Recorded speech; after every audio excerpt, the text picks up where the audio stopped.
Bonsoir à toutes et à tous, j'espère que vous allez bien. Nous arrivons ce soir à notre 5e soirée de causerie et j'aimerais vous rappeler donc, comme tous les soirs, que vous aurez des résumés de notre soirée. Aussi, n'oubliez pas de ramener vos études et vos cartes de décision à remettre à l'accueil. Je vous invite à vous mettre debout et nous allons prier ensemble. Notre Père qui est dans les cieux, nous voulons, Seigneur, te rendre gloire de ce que nous sommes là ce soir. Que tu puisses nous bénir, Seigneur, et ouvrir le cœur de chaque personne qui est là ce soir. Envoie ton esprit sur tes serviteurs qui vont parler de ta parole ce soir et permets que nous puissions comprendre et entendre ce que tu as à nous dire. Aide-nous, Seigneur, à aussi partager cela autour de nous. Au nom de Jésus, je te prie. Amen. Alors, avant de prendre le chant-thème, j'aimerais aussi vous dire que les vidéos des conférences de dimanche, lundi et mardi sont disponibles sur la page YouTube de Restons Unis. Donc, si vous voulez les visionner, vous pouvez le faire. Aussi, n'oubliez pas qu'en haut, il y a aussi un programme spécial pour les enfants. Nous allons maintenant prendre le chant-thème.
La place à Pasteur Baxen et Pasteur Jenna qui vont nous parler ce soir de l'amour au cœur du conflit cosmique.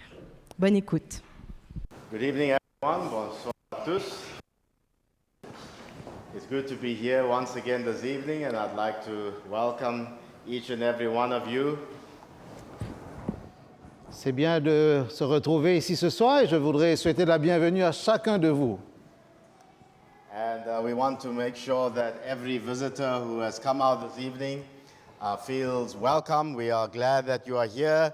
If you have come for the first time, we hope that you will enjoy the time and that you will benefit from the time as we learn from God's Word.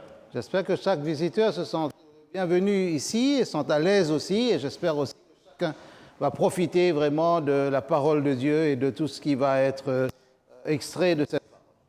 So last night we started with the topic reunion of love and it focused on our understanding of what happens when we die. Hier soir, nous avons abordé le sujet des retrouvailles, en tout cas du contact avec nos bien-aimés, surtout lorsque la mort survient. But also we learned as well that Jesus had power over the grave as well as power over death. Et nous avons compris aussi que Jésus a un pouvoir sur la tombe et sur la mort. And he described himself as the resurrection and the life. Il se présente, il se définit comme étant la résurrection et la vie. And he has already historically demonstrated his power to raise the dead to life. Et c'est historique, il a manifesté cette puissance de ressusciter des morts. But there is someone tonight in our topic that we are looking at, which is titled A War of Love. Et il y a quelqu'un, un personnage qui entre en scène par rapport à notre thème de ce soir, le combat de l'amour. Who wants to do his utmost best to ensure that we do not receive the gift of eternal life. Qui veut faire de son mieux pour nous empêcher de recevoir ce don de la vie éternelle. And so it doesn't matter what subject we are studying in the Bible, the background to the subject is always that there is a battle or a war that is being waged between two powers. Quel que soit le sujet abordé, quel que soit le thème étudié, en toile de fond, nous avons toujours ce grand conflit, cette bataille entre deux puissances. So let's bow our heads as we invite God's Spirit to be here with us tonight. Disons un mot de prière en invitant le Seigneur à nous conduire ce soir. Father in heaven, as we open your word, we pray that you will grant us the gift of the Holy Spirit. Père Céleste, alors que nous allons ouvrir ta parole, nous prions pour que tu nous accordes le don du Saint-Esprit. Bless me, Lord, as I communicate your word and your people as they receive your word. Bénis notre prédicateur alors qu'il va prêcher ta parole et tous ceux qui l'entendent afin que chacun reçoive cette parole. In Jesus' name I pray, amen. Au nom de Jésus, Amen. So, war is a part of the world in which we live. La guerre fait partie du monde dans lequel nous vivons. And I'm not just talking about the war between Russia and Ukraine or Israel and Hezbollah or Hamas. No, it's not just those physical wars. Je ne parle pas seulement de ces guerres réelles physiques sur notre planète entre la Russie et l'Ukraine, entre Israël et le Hamas ou le Hezbollah. There are wars in different spheres of life. It could be political wars, it could be relationship wars, it could be wars in every aspect of life. La guerre est présente dans beaucoup de domaines. La politique, peut-être la guerre économique, en tout cas plusieurs dimensions sont liées à la guerre. Well, if you watch television and if you switch on, Netflix or any one of the hundreds of movie programs or software programs you have, Quand vous ouvrez, vous allumez votre télévision, vous allez sur des plateformes de vidéos, en tout cas, quelle que soit la chaîne, you will find that there is always the underlying theme, especially in action movies. There's always the good guy and the bad guy. Et en toile de fond, dans la plupart des films, surtout les films d'action, il y a toujours ces protagonistes, un héros, un bon et puis un méchant. And we are always rooting for the good guy and we always say, oh, go get him, yes, that's it. Et nous sommes toujours derrière le héros en disant, bon, vas-y, attaque ou finis le travail. Nobody wants to be on the losing side. We always want to be on the winning side. Personne ne veut être du côté du perdant, du loser. On veut toujours être du côté du gagnant. Now, I'm not big on video games either, but I know the young generation, some of them can sit for hours and play these games, and it's the very same thing. It's a war, it's a battle, it's a fight. Je ne suis pas très doué en jeux vidéo, mais les plus jeunes sont capables de rester pendant des heures dessus, et puis ils ont là aussi des guerres où le bon triomphe du méchant. But of course, the wars I have described to you right now are kind of obvious because there is a clear hero and there is a clear villain, and you can see the difference. Et la guerre dont je vous parle ici peut mettre en évidence un héros, le bon, et puis le méchant, celui qui est connu aussi, et cela peut devenir vraiment évident pour nous. But now there's also another type of war, which is cyber warfare. Nous avons aussi la guerre du numérique. And in this kind of warfare, let me give you an example. My WhatsApp account was almost hacked by some unknown person. Alors moi-même, mon ordinateur a été piraté par quelqu'un que je ne connais pas. They assume the identity of a friend or a family member, someone that I knew and someone that I trusted, and they took their identity. In other words, they hacked their account. Les hackers ou les pirates, ils peuvent prendre l'identité de quelqu'un que vous connaissez et ils s'abritent derrière cette identité et ils arrivent à pirater, entrer dans votre ordinateur et prendre toutes vos données. And they asked me to do them a little favor, and I was responding because I was sitting in a meeting. I was not fully, and then I suddenly stopped and I realized, hold on, but this can't be. And something was strange, and I stopped before sending them a special code which would have given them access to my account. Et j'étais là dans une réunion et j'étais en train de répondre et à un moment je me suis dit, attends, il y a quelque chose qui n'est pas très net là-dedans, qui n'est pas très clair, parce que si je continue, je vais leur donner des identifiants qui vont leur faciliter l'accès à mon compte. So it is not just the war of missiles and tanks. It is a code. It is a war of code and data, which is often an invisible war which you cannot see with the human eye. Il n'est pas seulement question de guerre avec des chars, des mitraillettes, des canons. Il est aussi question de guerre par rapport aux identifiants, des codes et aussi des données numériques. And so the closest comparison to the topic tonight I want to suggest is not the perfect example, but is the concept of cyber warfare, because the enemy assumes a fake identity and you cannot discern who it is who is misleading or deceiving you. Même si les comparaisons ont des limites, je prends cet élément numérique pour comparer avec la guerre dont nous allons parler ce soir, parce qu'il y a un ennemi qui est capable de se cacher derrière un pseudo pour arriver à vous séduire et à entrer dans votre vie et pirater un peu votre vie. But we've entitled the message a war of love, and war and love, it's a kind of a strange combination. These two almost don't go together. Nous avons donné comme titre à notre causerie la guerre, le combat de l'amour, mais c'est vrai que la guerre et l'amour ne vont pas ensemble. C'est comme des oxymores, comme on dit. En tout cas, ça ne tient pas dans la même phrase. Now, imagine a kingdom where there are two powerful forces. Alors imaginez un royaume où il y a deux forces opposées. And they are at war with one another. Et qui sont en guerre l'une contre l'autre. One force or kingdom is led by a despot or a tyrant. Imaginez, si on prend ces deux puissances comme deux royaumes, il y a l'un des deux royaumes qui est conduit par un despote, en tout cas un dictateur. And he uses fear and oppression and selfishness as his weapons. Et comme arme massive, il va employer la peur, l'oppression, l'égoïsme. Now the other kingdom has a king who is a benevolent king. Et l'autre roi en face est un roi bienveillant. And he rules with love, with compassion and with kindness. Et ses armes à lui, c'est l'amour, la compassion et la bonté. Now, of course, the tyrant's army is a vast and intimidating army. Bien sûr, ce tyran, ce dictateur a une armée qui est impressionnante et qui est intimidante aussi. And they use force and manipulation to fight and control the minds of people.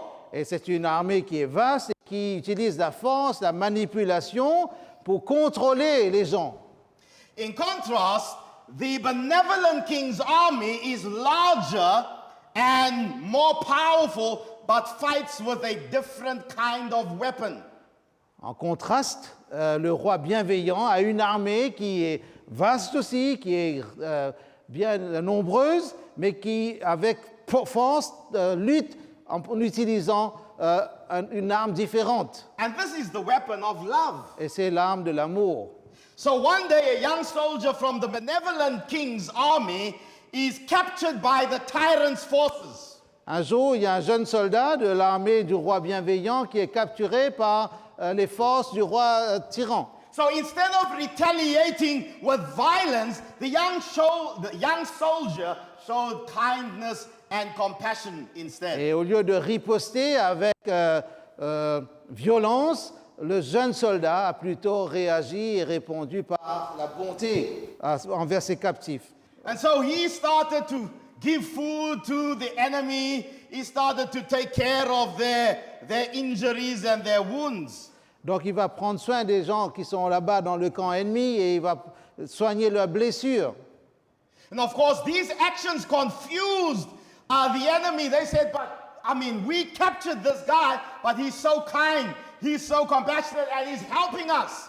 Et ça a surpris les gens d'en face. Ils disent, mais nous lui avons fait du tort et lui, il est en train de nous rendre cela en bonté. And so these captors began to think and began to question their allegiance to the tyrant.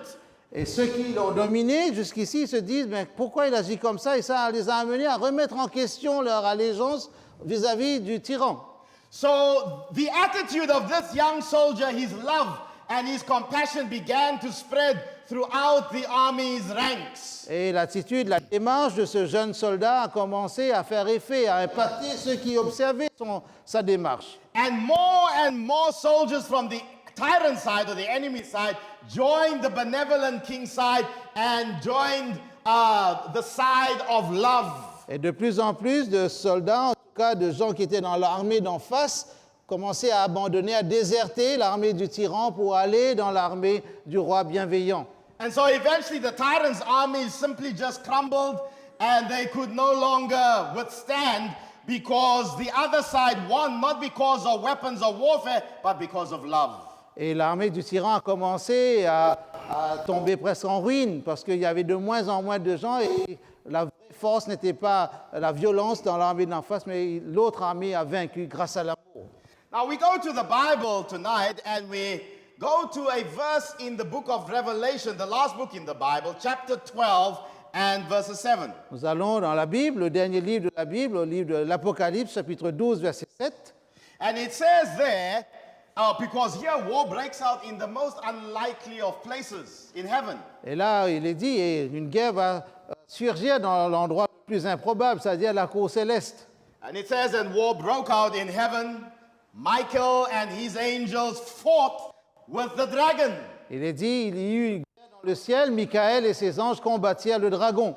And the dragon and his angels fought. Le dragon et ses anges combattirent aussi.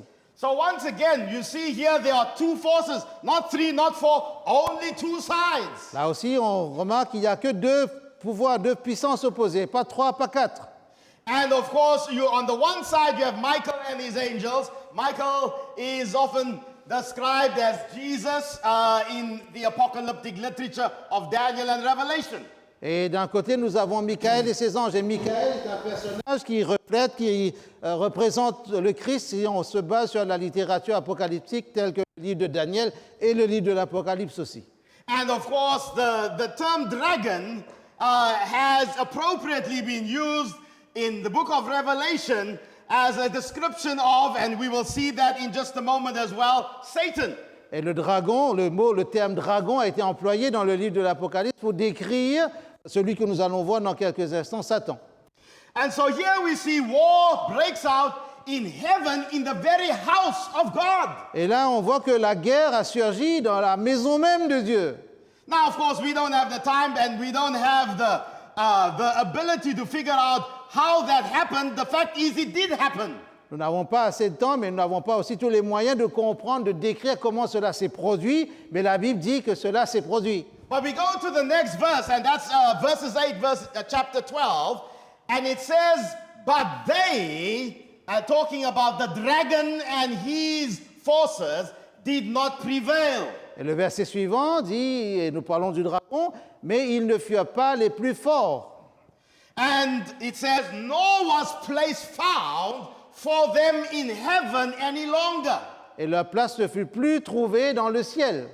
And so, if you are familiar with that particular chapter, you will know that Satan and his angels, a third of the angels, were thrown and cast out of heaven. Et si vous avez déjà lu ce texte, si vous êtes familier avec cette littérature, vous allez comprendre qu'un tiers des anges avec Satan étaient chassés du ciel. So, of course, there is the hint there of good news because it says that Satan or the dragon and his angels did not prevail. Praise God for that. Et ça, c'est une bonne nouvelle. Et nous pouvons glorifier Dieu, remercier Dieu pour cela. Ils n'ont pas vaincu. And then verses 9 goes on to say, so the great dragon was cast out, that serpent of old, called the devil and Satan. Et le verset 9 dit, « Il fut précipité, le grand dragon, le serpent ancien, appelé le diable et Satan. » Who deceives the whole world. He was cast to the earth, and his angels were cast out with him. Celui qui séduit toute la terre, il fut précipité sur la terre et ses anges furent précipités avec lui. So right here, especially in this particular verse, the identity of the dragon is clearly given to us. Et dans ce verset, précisément, l'identité du dragon est clairement exposée. And of course, when you read the verse, number 1, it says the great dragon. Il est dit, la première chose, le grand dragon. And then secondly, it says the serpent of old, or the ancient serpent. Deuxièmement, il est question du serpent ancien. Well, we read about the serpent in the book of Genesis. That was on the tree of the knowledge of good and evil that tempted Eve. So there's a connection back to Genesis, once again. Nous avons déjà évoqué ce serpent dans Genèse chapitre 3, sur l'arbre de la connaissance du bien et du mal, et dans la tentation offerte à Ève. Et voyez, nous retournons dans le livre de la Genèse. And just in case you are still not 100% sure, it says he is called the devil and Satan. And if you are still not certain, it says he's the one who deceives the whole world. Alors, si jamais vous n'êtes pas à 100% convaincu, notez qu'il est dit, c'est lui, le diable et Satan. Et encore, on insiste dans ce verset, c'est lui qui séduit toute la terre. But now I need to pause and just tell you, friends, you know, when you read a verse like this, you get a very interesting picture. In your mind, you picture a dragon, a fire-breathing dragon, you know, a huge, monstrous, nondescript beast.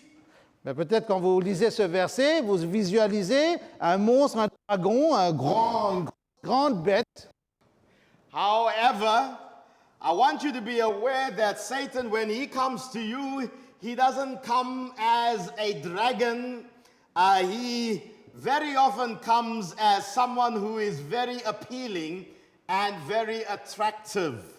Et je dois vous dire que Satan ne viendra jamais à vous, vers vous, comme un grand dragon, un monstre, mais il viendra plutôt comme quelqu'un d'attirant, de séduisant. Well, that makes sense because if he revealed his true identity and if he came to you dressed in a red suit with a pitchfork, you know, the typical Hollywood version of the dragon or Satan. Mais s'il venait vraiment dans l'image traditionnelle qu'on a de lui, tout en rouge, avec ses cornes et puis sa fourche, là, comme Hollywood le rend souvent dans les films. And if he came to you and he tempted you and you said, aha, I'm not falling for you, look at you, I know who you are the dragon, you are Satan. Donc s'il venait dans cette forme-là et pour vous tenter, vous direz certainement, mais non, je ne vais pas accepter, je te connais, je te reconnais, tu es Satan. No, he comes to you as a nice guy, he's got a nice appealing voice, you know, he's got a good hairstyle, a nice clean haircut, a nice shave, and he puts on a good suit and a good tie. Bien sûr, il va venir de manière séduisante envers vous avec un beau costume, bien rasé, fraîchement, avec de cheveux, et puis il sera là, attrayant, en tout cas très, très attirant. Well, the fact of the matter is, he would not be successful in deceiving the whole world if they really knew who he was. Il n'aura pas beaucoup de succès si tout le monde sait qui il est et s'il est ouvertement là dans cette description qu'on a de lui. And he, in particular, focuses also on the younger generation who are still inexperienced. They do not know the struggles and the battles of life yet, and they are at that stage in life where they are trying to find their identity. Et son action est particulièrement plus féroce auprès des jeunes qui se cherchent, qui sont dans une phase de construction identitaire par rapport aux générations et assez influençable parce que peut-être les jeunes ne connaissent pas assez bien quelles sont les ruses du diable. And for some of these young people, not all, when they look outside of the church, things always look more attractive and more appealing. Well, that's because Satan makes it look that way. Peut-être tout le monde n'est pas concerné, mais beaucoup, en regardant loin de l'Église, hors de l'Église, pensent que les choses sont beaucoup plus attirantes, plus intéressantes, parce que Satan sait comment rendre ces choses attirantes et séduisantes. And so Satan's most successful strategy or battle tactic has not been a full frontal attack where he identifies himself. No, he comes to you and he lies about who he is and he deceives you. Sa stratégie, sa tactique est vraiment différente. Il ne vient pas dans une démarche frontale tel qu'il est, mais il vient de manière séduisante pour justement, subtilement, atteindre ses objectifs en vous tentant et en vous amenant à faire ce que vous n'aimeriez pas faire. Well, let's get to know him a little bit more and let's go to another passage of scripture, and this time Isaiah chapter 14 verses 12. Allons voir de plus près comment il a agi dans le passé. Ésaïe chapitre 14, verset 12. So it says here, how you are fallen from heaven, O Lucifer, son of the morning. Te voilà tombé du ciel, astre brillant, ce qui a donné dans la tradition le nom Lucifer, fils de l'aurore. How you are cut down to the ground, you who weaken the nations. Tu es abattu à terre, toi, le vainqueur des nations. Now, of course, in its primary context, it was referring to a certain king. But of course, when you read it a little deeper, you understand that it had to have further implications because there is only one who fell from heaven. Quand vous regardez le contexte dans ce livre prophétique, vous voyez qu'on parle d'un roi terrestre, Babylone. Mais quand on découvre, on étudie davantage, on comprend que ça ne peut pas être appliqué sur la terre. Il y a d'autres aspects qui nous élèvent un peu vers des sphères plus célestes, en tout cas en sortant un petit peu de notre espace terrestre. So, of course, this name, Lucifer, was meaning morning star or light bearer. And of course, Lucifer was a name that was a beautiful name. Donc ce nom Lucifer veut dire simplement porteur de lumière. C'est pour cela qu'il y a cette idée d'astre brillant. Cela paraît un beau nom en lui-même. And of course, here he is described as one who is wreaking havoc. Wherever you find him, he is creating chaos wherever he finds himself. En tout cas, on voit que dans ce qui est décrit de lui, là où il passe, c'est la razzia, c'est le désordre, la destruction totale. Verse 13 and 14 goes on and says, For you have said in your heart, I will ascend to heaven, I will exalt my throne above the stars of God. Et toujours dans la description de sa démarche, de son action, les versets suivants disent ceci, tu disais en ton cœur, je monterai au ciel, j'élèverai mon trône au-dessus des étoiles de Dieu. I will sit on the mount of the congregation on the farther side of the north. I will ascend above the heights of the clouds.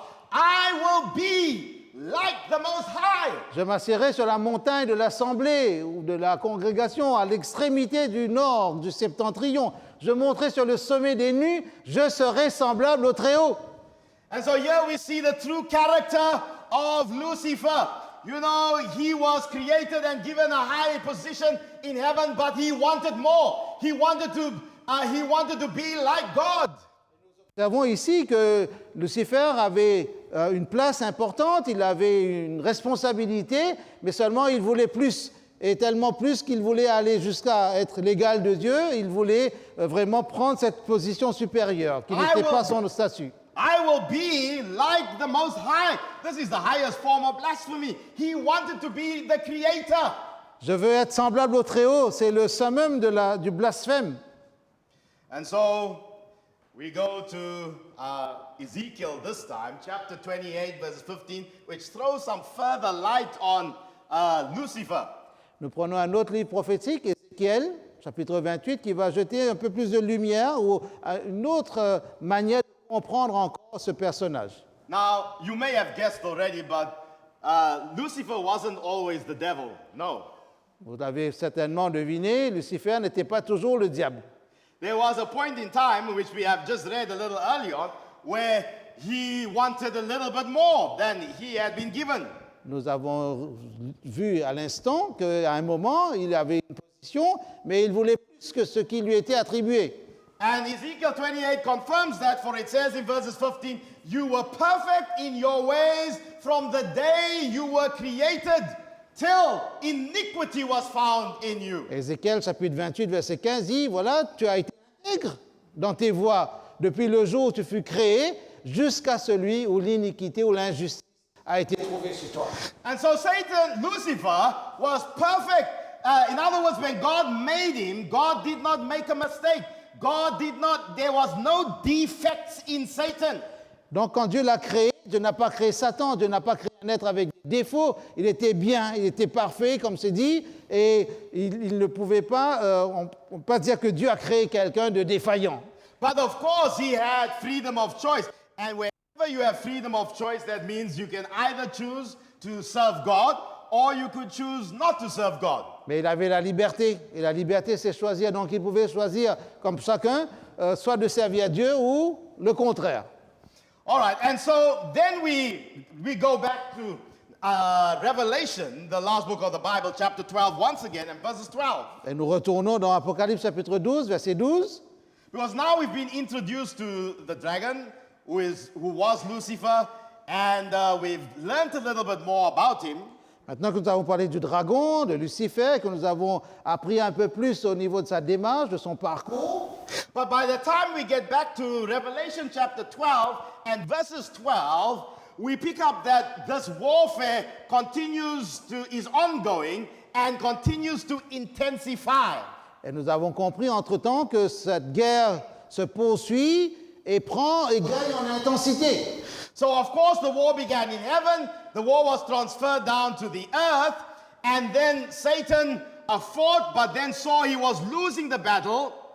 Alors cette guerre est passée du ciel à la terre, et le diable va continuer à se battre, et il a compris qu'il a perdu une bataille. And so chapter 12 verses 12 says, for the devil has come down to you having great wrath, because he knows that he has a short time. Et ce verset 12, chapitre 12 dit, le diable est descendu vers vous animé d'une grande colère, sachant qu'il a peu de temps.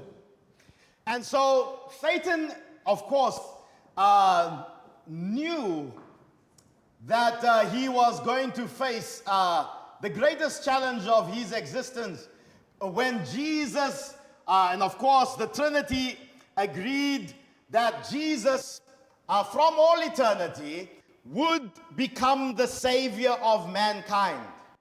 Il y avait un défi devant le diable, il savait, il était conscient, il était au courant que depuis l'éternité, un plan a été fait pour que Jésus vienne pour sauver l'humanité. And so the final nail in the coffin was sealed when Jesus died on the cross and when he was victorious over death and the grave. Et le coup fatal était donné lorsque Jésus a accepté la croix et lorsqu'il va ressusciter des morts. But of course now, Satan is even more angry because he knows that he has been dealt an ace or he has been defeated. Et Satan est encore plus en colère parce qu'il sait bien qu'il a été précipité du ciel et surtout qu'il a été vaincu. And so he now goes and he attacks the Bible says he knows that he has a short time and he goes and he attacks God's people, those who choose to align themselves with Jesus Christ. Et maintenant, il sait, enfin, il va mener la guerre contre les enfants de Dieu, ceux qui veulent obéir au Seigneur, ceux qui veulent suivre sa voie. And we read that in Revelation chapter 12, verse 13, which says, now when the dragon saw that he had been cast to the earth, he persecuted the woman who gave birth to the male child. Et le verset 13 du même chapitre 12 dit, quand le dragon vit qu'il avait été précipité sur la terre, il poursuivit la femme qui avait enfanté un enfant mâle. Now, of course, this is before Jesus died on the cross, so it's tracing for us the history of this war, where he tried to attack Jesus through the Roman emperor at that time, King Herod, who tried to kill the babies who were under 2 years old, but he lost. Et nous comprenons qu'on est en train de faire l'historique de ce conflit, de ce combat, quand il a essayé, Que Jésus n'aille sur la croix quand il a essayé, sous le roi Hérode, de tuer tous les enfants mâles de moins de 2 ans, quand Jésus était né, à cette époque. And of course, then we go to verses 15 of chapter 12, Revelation 12:15, Verset 15, toujours du même chapitre. which says, "So the serpent spewed water out of his mouth like a flood after the woman, Et il est dit, de sa bouche, le serpent lança de l'eau comme un fleuve derrière la femme, that he might cause her to be carried away by the flood." afin de l'entraîner par le fleuve. Now, of course, the book of Revelation uses highly symbolic language to describe the realities that we often can't see with the physical eye. C'est vrai que le livre de l'Apocalypse utilise des symboles pour faire comprendre un petit peu tout ce parcours. C'est vrai, il y a des choses qui ne ressemblent pas à notre réalité, mais qui portent quand même cette parole de Dieu. So the serpent is the dragon, of course. He's already been identified. Nous avons déjà identifié le serpent comme étant le dragon comme étant le serpent aussi. That's Satan. C'est Satan. But then you have the woman, and the woman, both in the Old Testament and in the New Testament, has often been described as the church of God, who is often described as a woman. Et souvent, cette image symbolique de la femme a été employée dans l'Ancien Testament et ça va aussi se répercuter dans le Nouveau Testament comme représentant le peuple ou l'Église de Dieu.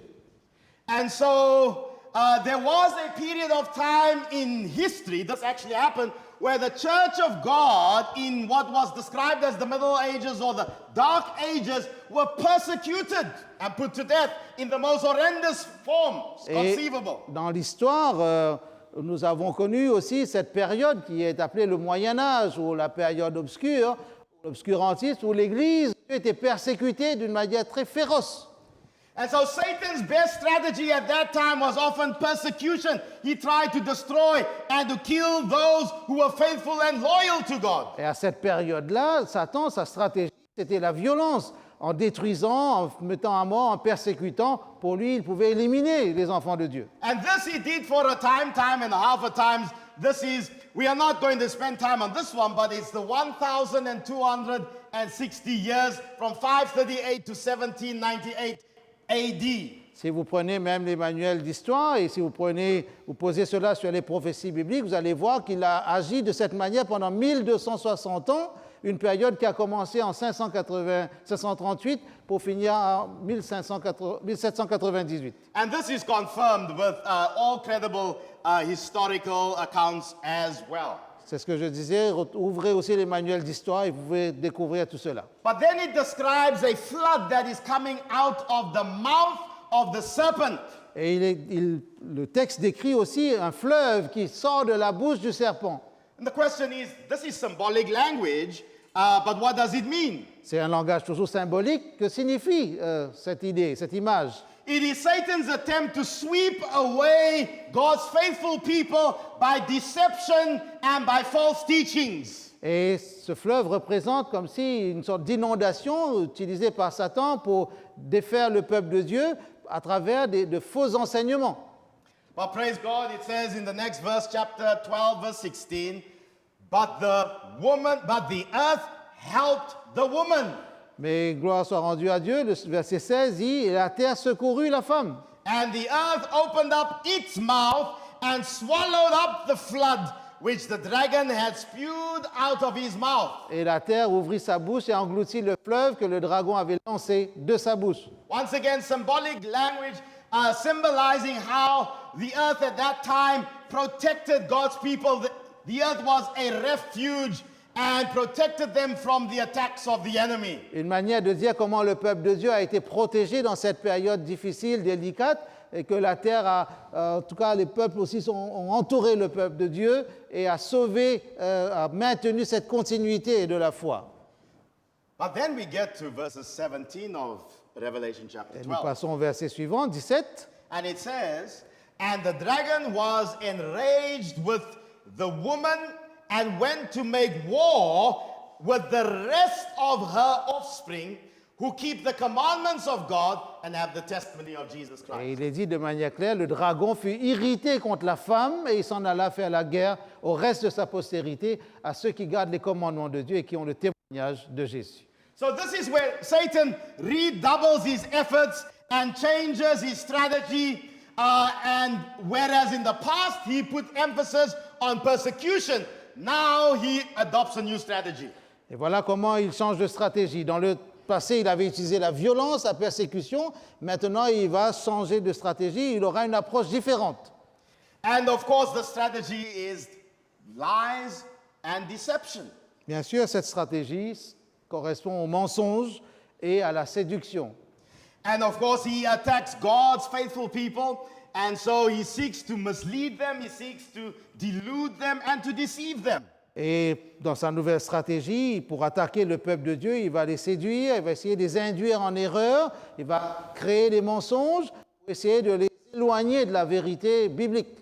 Now, in order to do this, he gets two special allies. The first one is described in Revelation chapter 13, verses 1. Et pour réussir dans ce projet, il va chercher deux alliés. Le premier allié est décrit dans Apocalypse chapitre 13. All right, so you have the French version on the screen. I've got the New King James version, and it reads, "Then I stood on the sand of the sea," but that can also read as follows, based on the original language.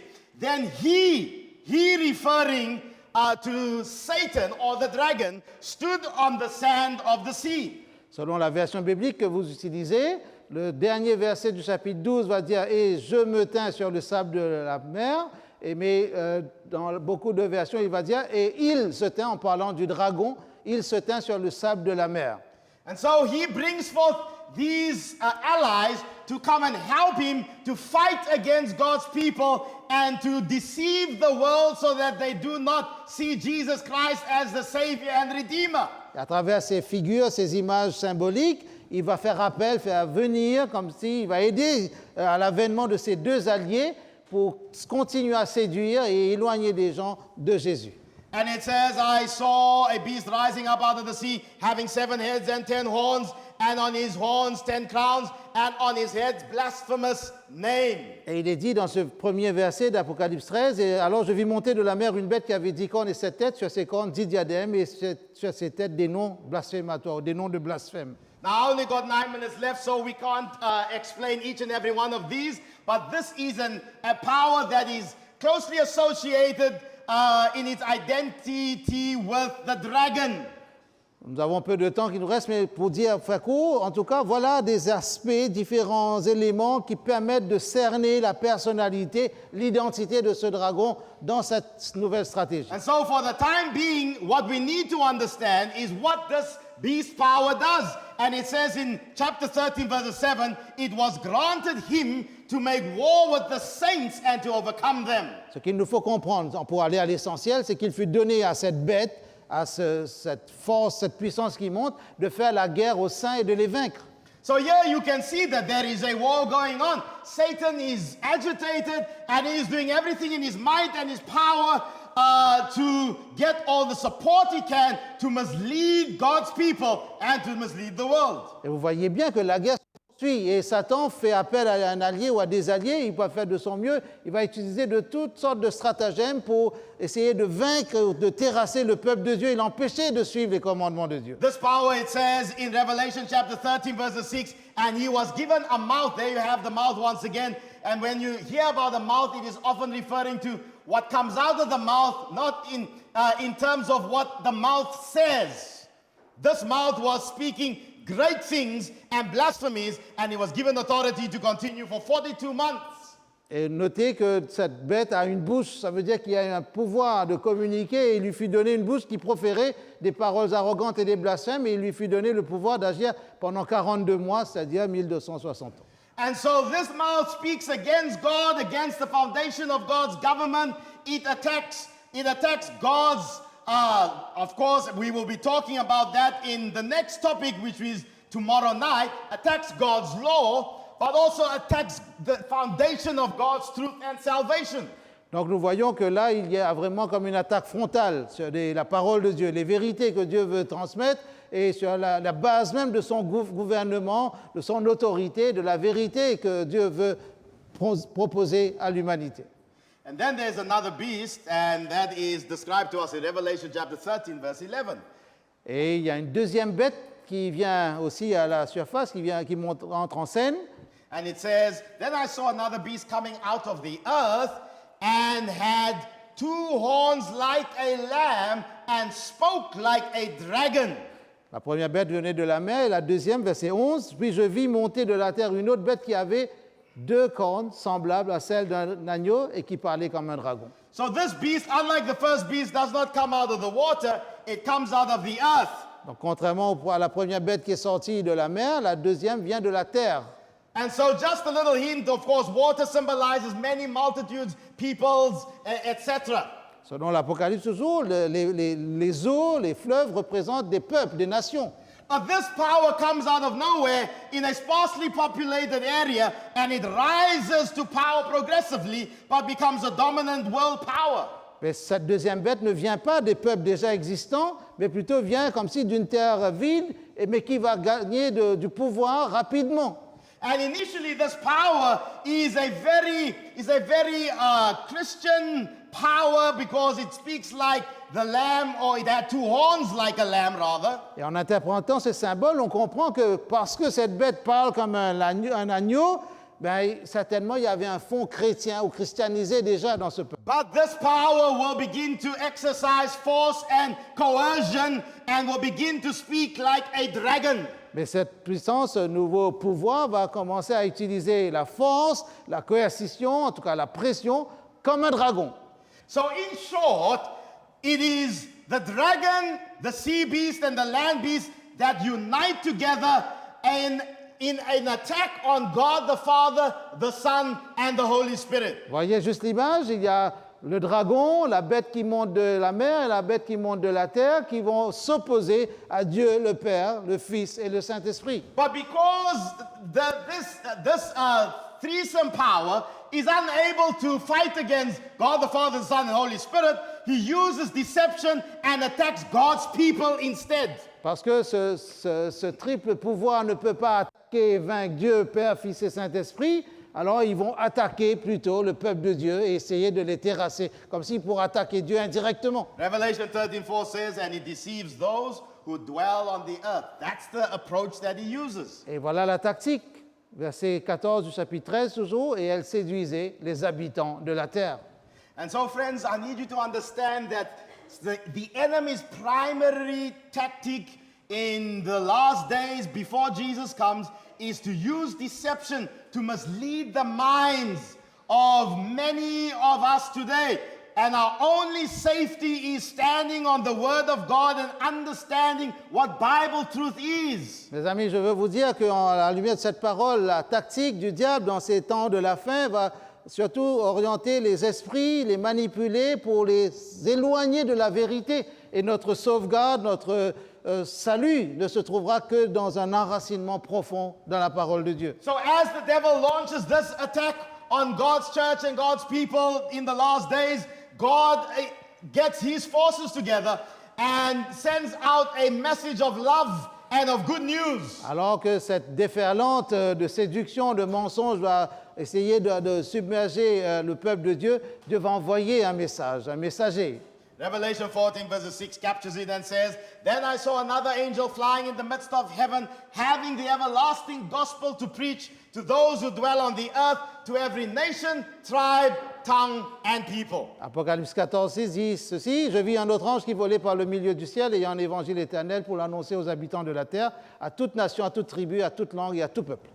And so, friends, you and I, whether we like it or not, we are involved in this warfare. Somebody wants your head, and that is Satan wants to mislead and deceive me and every one of us. Mes amis, que vous le croyez ou non, que vous le vouliez ou non, nous sommes impliqués dans cette guerre.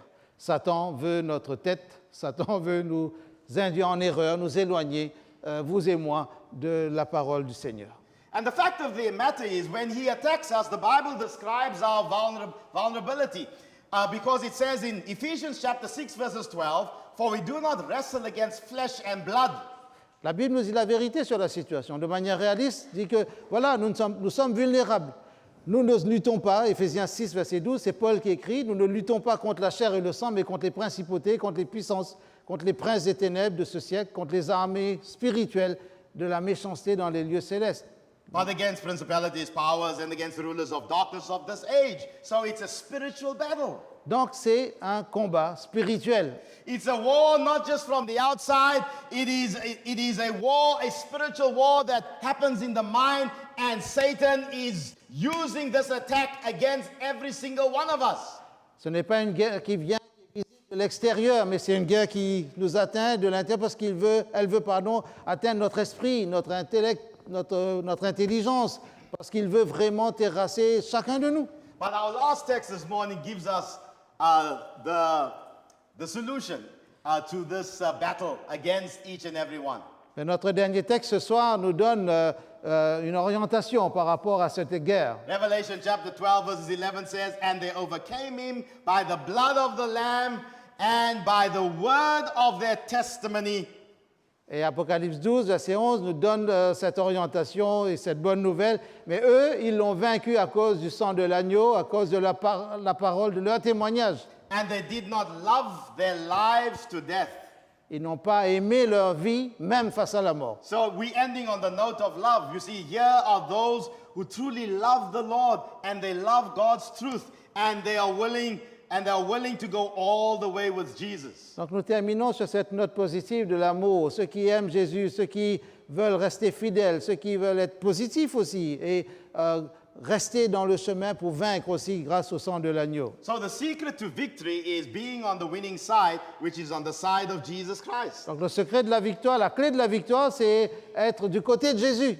And of course, overcoming by the blood of the Lamb, applying the results of Christ's crucifixion and resurrection in your life personally. Bien sûr, vaincre au nom ou à cause du sang de l'agneau, c'est accepter tous les bénéfices de la crucifixion, de la victoire de Jésus à la croix, de sa résurrection, et les appliquer dans notre vie, les intégrer dans notre vie. And the word of our testimony is a powerful attack against the deception of Satan, because your experience with God is a powerful means of showing the reality of God's power. Si nous exprimons cette parole comme un témoignage de notre adhésion, ben ce sera une défaite pour le diable. Et ce témoignage sera pour la gloire de Dieu. So this evening I've given you just a brief overview on this battle between the war of love, of course, which is a battle between God and Satan.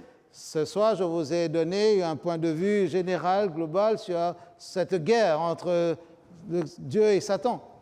And tonight I want to ask you, do you want to be on the winning side?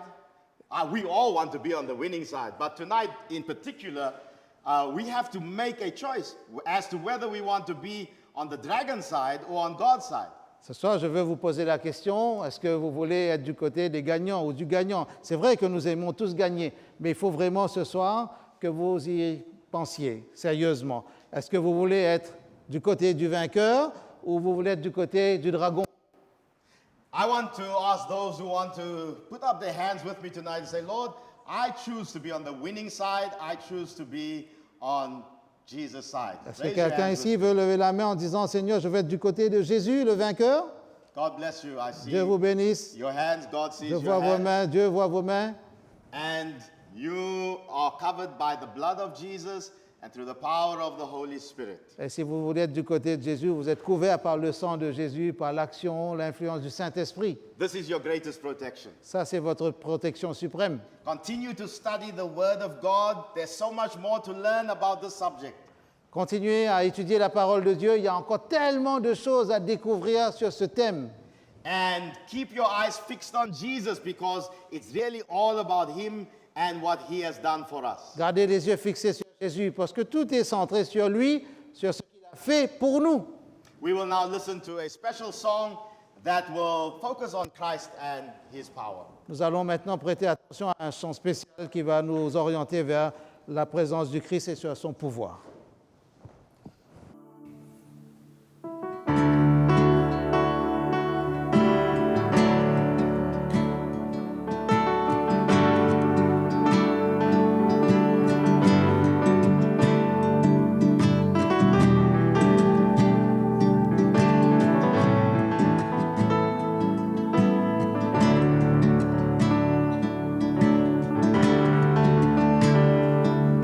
Quand la messe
Before we pray, thank you so much for coming once again. Avant de prier, merci d'être venu. Tomorrow night will be our final night, Demain soir sera notre dernière soirée, and Saturday morning will be the final message of our series. mais notre série se prendra fin vraiment samedi matin. So we encourage you to come. Tomorrow is another big topic, and that is God love rules. Demain soir, nous allons aborder un sujet, les lois d'amour de Dieu. And so we hope to see you. Bring a friend, bring a family member, and we know that we will be blessed as we share God's word together. N'oubliez pas de revenir, d'inviter un ami, un membre de la famille, et nous sommes sûrs que Dieu va vous apporter aussi sa bénédiction. Let's bow our heads as we pray. Nous allons incliner la tête pour prier. Thank you, Lord, for your blessing here tonight in your presence. Merci Seigneur pour ta bénédiction, pour ta présence ce soir ici. Thank you for giving us understanding in terms of our subject for tonight that describes the war between God and Satan. Merci de nous éclairer, de nous donner l'intelligence pour comprendre le sujet de ce soir, pour bien saisir cette notion de guerre entre Dieu et Satan. Implant within us the desire to continue to study the Word of God more deeply, to learn more about the nature of this battle. Mais dans notre cœur, cette volonté, ce désir profond d'étudier pour comprendre encore plus sur les aspects de cette guerre. Give us a good night now and bless us, for we pray in Jesus' name. Accorde-nous une bonne soirée, une bonne nuit, parce que nous te prions au nom de Jésus. Amen. Amen. God bless. Dieu vous bénisse. Gardez votre position. Peut-être qu'il y a encore une annonce. Je pense que le pasteur a tout dit. Donc, je vous dis bonne soirée. À demain. Donc, on se retrouve au même endroit, à la même heure, 18h45, et on verra les lois d'amour. Bonne soirée à vous.